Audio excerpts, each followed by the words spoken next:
Salut tout le monde, c'est Raito, on se retrouve pour la review du chapitre 96 de Fairy Tail, la quête de 100 ans. Ça y est, on arrive bientôt au chapitre 100. Mais quelle folie, ce chapitre était génial. Ou du moins, la première partie était vraiment incroyable. Et j'avoue que la deuxième partie était sympa, mais pas du tout incroyable. Mais on va parler de tout ça, on va voir qu'est-ce que j'ai aimé ou pas. On va parler de tout ce qui se passe dans le chapitre. Like la vidéo si jamais elle te plaît, abonne-toi si tu aimes Fairy Tail, cette chaîne est faite pour toi. D'ailleurs, tu peux même t'abonner si tu aimes les œuvres de Mashima en général, parce que dessus, ben, on est sur une chaîne quasiment full Mashima, Fairy Tail, Eden Zero, etc. Peut-être Gate of Nightmare, voilà le nouveau manga de Mashima, même s'il participe pas trop au projet. Dis-moi si vous voulez une vidéo sur Gate of Nightmare, parce que le dessinateur a été révélé. Je sais pas si vous voulez une vidéo ou pas, sûrement qu'on en fera une. Mais en tout cas, on est là pour parler de Fairy Tail, c'est parti, donnez-moi une note sur 10 au chapitre, donnez-moi votre avis, let's go! Pourquoi je suis enflammé? Parce qu'on a le fameux combat entre Luxus et Kirin. Luxus qui est l'un des potentiels mages les plus puissants de Fairy Tail. Après Guildars, mais voilà. Et d'un autre côté, on a Kirin qui est le mec le plus chaud de Diabolos. Oui, le mage le plus puissant de Diabolos. Kirin, le de Diabolos, chevalier dragon, donc chevalier noir. Voilà, il est là, Kirin, et il va franchement montrer des folies avec Luxus. Ce combat commence très bien. Au début, on va avoir donc du coup Madmol et Scarion qui sont en mode, voilà, fais attention Kirin, ce mec-là est un monstre. Bon, après, oui, ils se sont fait éclater comme jamais, ce qui montre la supériorité de Luxus sur Natsu et sur Grey. Parce que Grey a galéré contre Scarion et Natsu a galéré contre Madmol. Et là, Luxus, il est arrivé. Il les a one-shot tous les deux en une fraction de seconde. Et il n'a pas une égratignure, il n'est pas épuisé, même pas une petite goutte de sueur. Par contre, pour ce qui est de Kirin, je peux vous dire que des gouttes de sueur, il va en avoir. Et la fin donc du combat, la fin de ce qu'on voit du combat dans ce chapitre-là, la hype. En tout cas, Kirin qui dit ok, vous pouvez compter sur moi, il te sort son cercueil et il est en mode mais attends frérot, c'est pas possible là, un gars moyen ça rentre dans le cercueil. Mais toi, vu ton gabarit, comment je vais te mettre là-dedans? Va falloir que je te découpe en morceaux, mais c'est dégueu. Mais oui, mais il est chelou. Mais Luxus lui dit que t'en as pas besoin parce que c'est lui qui finira dans le cercueil. Et là, le mec il est en mode ouais, j'y avais pas pensé et tout, tu es unique en ton genre, mais franchement, on a des petits clashs. Luxus qui te lâche un petit sourire, le gars qui te lâche aussi un petit sourire. Donc on est sur le combat des deux plus puissants de Fairy Tail, le Diabolos. Tu te dis que ça va être un gros combat? Eh ben oui, c'est un gros combat pour commencer. Alors au niveau de la magie de Kirin, qu'est-ce qu'il peut bien utiliser pour être si puissant? Eh ben c'est un truc de fou parce que il peut compresser et déformer l'atmosphère.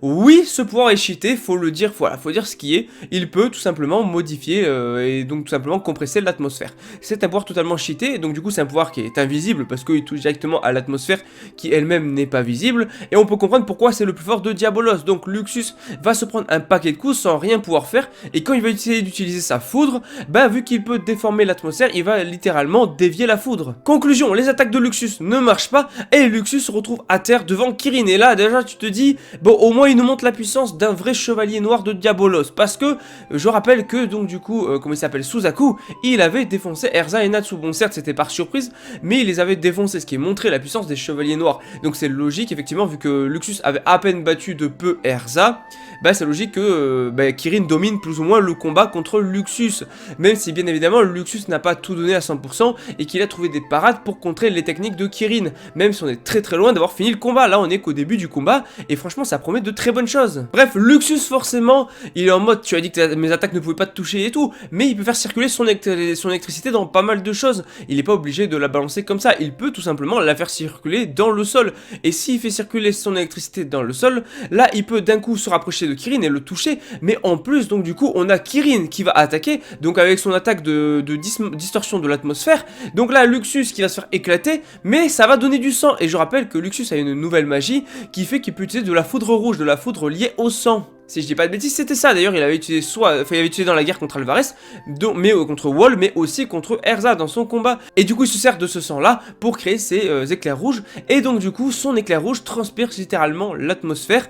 Et là, bam, coup de patate dans Kirin, comme ça, Luxus qui va littéralement le faire valser. Bah, c'est stylé. Donc, il a utilisé la technique. Donc, du coup, mégatonne d'éclairs rouges. Voilà, littéralement, il vient de massacrer Kirin. Non, en vrai, pas du tout, parce que Kirin n'a pas dit son dernier mot. C'est là où on est sur un gros combat. On est sur un gros combat, parce que là, voilà, on a donc Kirin qui a dominé la première partie, Luxus qui domine la deuxième, mais on voit que Luxus, voilà, elle n'a pas donné tout ce qu'il a, mais Kirin non plus, c'est-à-dire que Kirin ne va pas être vaincu pas de one shot. Là, on a un combat entre les deux plus forts, on veut des choses de folie, on veut des choses de fou, pas du one shot, et donc c'est très cool, parce que Kirin est loin d'être vaincu. En tout cas, Kirin qui va pas me cracher du sang et tout, et qui est en mode, mais quelle surprise, un gars comme toi dans la guilde de Fairy Tail, et ça, il s'y attendait pas, et effectivement, s'il continue comme ça, il finira dans son cercueil. C'est pour ça que du coup, il va passer enfin aux choses sérieuses. Il va devoir être un peu plus sérieux. Oui, ne se battez même pas à fond, c'est un monstre.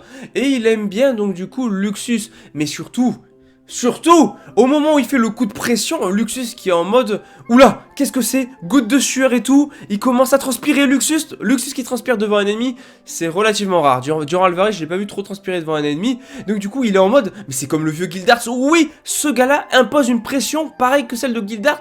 Je rappelle, la pression de Gildarts c'est incroyable. Quand tu as Gildarts, tu as tout le monde qui se casse parce que Gildarts est trop puissant. Rappelez-vous la pression qu'il avait fait sur Tenro et Natsu qui n'a rien pu faire. Ben là, clairement, ce gars-là impose la même pression, la même intensité, c'est un truc de fou. Et imaginez, là je pars dans une théorie totalement what the fuck, mais imaginez que ce gars-là qui impose une pression similaire à Gildarts, en vrai soit lié à la famille de Gildarts, parce qu'en vrai quand tu regardes, je sais pas, je trouve que c'est vrai qu'il y a un léger faux air avec Gildarts. En vrai, je sais pas si c'est un peu les cheveux, un petit peu la barbe, tout ça, je sais pas, je me dis que pourrait y avoir un truc, famille de Gildarts, proche de Gildarts, où il connaît Gildarts. Mais bon, après là je pense que je pars trop loin dans la théorie, voilà, c'est juste en gros je pense plutôt pour dire qu'il impose une pression telle, enfin comme celle de Gildarts, qu'il est hyper puissant. Bon voilà, en tout cas ce combat promet des très bonnes choses pour le moment, il commence très bien.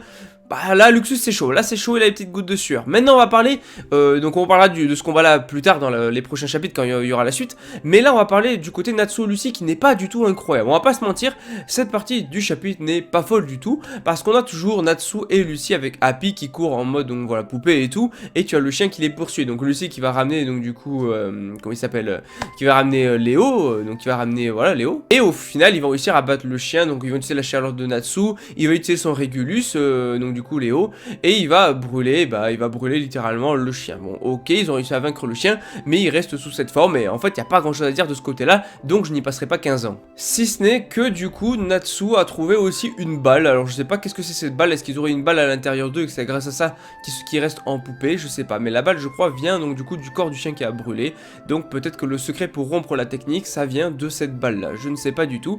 Bon en tout cas voilà, il y a eu aussi Aries qui est intervenu très vite fait, et Natsu qui est en train de péter un câble qui fait en mode voilà c'est pas évident, on retrouve cette sale petite peste et tout et on va lui apprendre à essayer de se comporter comme des adultes, voilà on va plutôt lui apprendre à essayer d'effrayer les adultes. Et oui il est vénère contre ce gamin là, cette petite fille, après oui c'est une petite fille, je pense que c'est un garçon mais non c'est une fille à coup, mais Lucy et Happy qui réagissent en mode attends mais t'es un adulte toi, mais oui c'est vrai Natsu tu n'es pas un adulte, qu'est-ce que tu fous, même eux le savent que tu n'es pas un adulte, va voir Lucy, va lui dire que tu l'aimes, je sais pas, fais quelque chose, réagis comme un adulte tout simplement, parce que là clairement Shiki dans Eden Zero est 1000 fois plus mature et adulte que toi. Enfin bref, on va parler vite fait de la fin du chapitre. Bon, toujours donc du coup Panther Lily et Wendy qui se sont tapés 1 milliard de pièges. Je sais pas pourquoi, c'est juste eux, parce que donc du coup les autres ne sont pas tapés les pièges, hein. Bon, ils sont tapés des monstres, tout ça, mais eux se sont tapés tous les pièges limite de tout le labyrinthe, hein. Et on a Haku qui va se pointer, donc c'est vrai, beaucoup voulaient Haku contre Wendy, bon, bah jeune fille contre jeune fille du coup, vu que c'est une fille Haku. Mais bah voilà, en fait ça va arriver littéralement, donc en fait contre Natsu et Lucy, il n'y a pas eu de réel combat, j'espère un duo Natsu Lucy contre un prochain ennemi, ça peut être très sympa, pourquoi pas contre un des chevaliers noirs Diabolos, on verra, il y a quand même des trucs très sympas. Bon en tout cas ça finit du coup sur Haku vs Wendy. Ah bah ça promet des choses sympatoches. Donc voilà, bah, la review est finie là, la review finit ici parce que le chapitre, voilà, était super sympa, mais la première partie avec Luxus était quand même vraiment incroyable à côté du reste. Et maintenant j'ai très hâte de voir la suite, puis il y a les prochains combats qui vont arriver, peut-être qu'on aura du Haku contre Wendy, peut-être qu'on aura du coup du Luxus contre Kirin, puis on aura peut-être donc du coup Kiria qui était avec l'autre fille, donc j'ai oublié le nom, qui combattront je ne sais qui, puis ensuite il y a Greyerza qui se balade dans le labyrinthe, c'est pareil, il y a un petit peu tout le monde qui se balade par-ci par-là. Bon, Scarion Madmol on les reverra pas de sitôt, enfin on les reverra mais ils seront à terre quoi. Mais donc du coup voilà, ça promet des beaux combats, puis il restera à la fin le combat contre Selene. Enfin voilà, il y a encore plein de choses, on sait pas, on peut toujours avoir une intervention de Ignia, peut-être que le dragon qui a créé le labyrinthe est revenu à la vie et qu'ils vont devoir l'affronter, ou qu'il est lié à quelque chose, je sais pas, il y a encore beaucoup de choses possibles. On est sur un arc qui va quand même durer un petit moment, enfin bien que les combats sont assez rapides mine de rien, mais en vrai de vrai, pas tant que ça quand même. En tout cas, on va arrêter la review, like la vidéo si jamais elle te plaît, abonne-toi si tu aimes Fairy Tail, cette chaîne est faite pour toi, si tu aimes les œuvres de Mashima en général, like la vidéo et tout ça, dis-moi en commentaire ton avis, et aussi n'oublie pas de donner une note sur 10 au chapitre Moi je te dis à la prochaine, allez, ciao tout le monde.